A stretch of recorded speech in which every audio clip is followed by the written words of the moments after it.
Olutuula lwa Paalamenti olwasembayo ng'ababaka tebannasindikibwa mu luwummula, Sipiika Anita Among yalangirira nti Paalamenti yakutuuzibwa mu bitundu by'eggwanga eby'enjawulo ng'ekigendererwa kya kusembeza Paalamenti eri abantu. Tukitegeddeko nti obukiiko bwateekebwawo okuteekerateekera Paalamenti okutambuzibwa mu bitundu by'eggwanga eby'enjawulo, obusinga obungi bumaliriza enteekateeka yaabwo ate obulala buli ku mitendera egisembayo olwo nno okutambuza entuula za Paalamenti kutandike. The program is on, the preparations are in high gear, no additional costs. It will take place on the costs of Parliament that have been there, that have been planned. Omwogezi wa Paalamenti Chris Obole alambuludde ddi Paalamenti lw'egenda okutandika okutalaaga era ng'ono agamba nti yakusooka kutuuzibwa mu kibuga Gulu. Come 29-30 will be in Gulu and the sitting will go on well.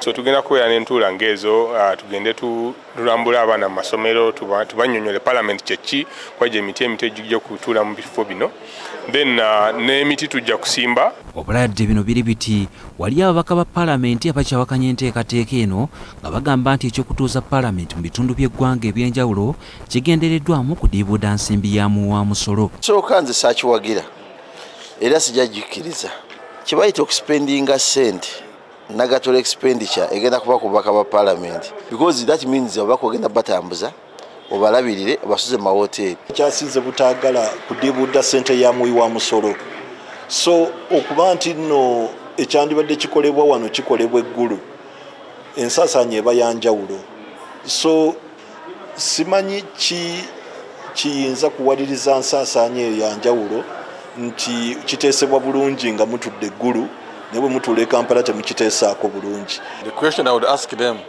when they come to Kampala from Kitgum, from Bundibujo, from Rukunjiri, they come here, are they wasting taxpayers' money? We are dealing with the Parliament of Uganda, not Parliament of Kampala. Obulabaka abalala bo bawagidde ekyokutambuza entuula za Paalamenti mu bitundu by'eggwanga eby'enjawulo era banokoddeyo bannansi be bagenda okuganyulwamu. Balabe Paalamenti bwetambuzibwa. Abantu abamu boogera nnyo ku Paalamenti naye nga tebamanyi na Paalamenti bwetambuzibwa. Nze ekirowoozo ky'okugitambuza nkiwagira. Okusooka abantu bandisoose ne bambuulira kibi kimu kyo. Waliyo abagamba Paalamenti bw'eneetambula ejja kutambula kale sente nnyingi nnyo zijja kukozesebwa, bwetuula wano tezikozesebwa.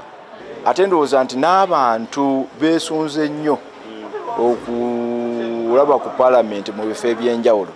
Bano bagamba nti n'amasiga ga gavumenti ag'enjawulo okuli essiga eddamuzi ko n'essiga erikulembera omukulembeze w'eggwanga bazze basoosowaza enteekateeka eno ekiyambe nnyo okumanyisa abantu ku buweereza bw'amasiga gano era ekyokutambuza Paalamenti kale tebakiraba mu buzibu. Court of Appeal luli yali tetambula newe baali bawozesa Article 102B wano ebizimbe byaliwo ebiri niye etambula bagenda ne bakampinga Mbale ne bakampinga Ejjinja ne mu bifo eby'enjawulo.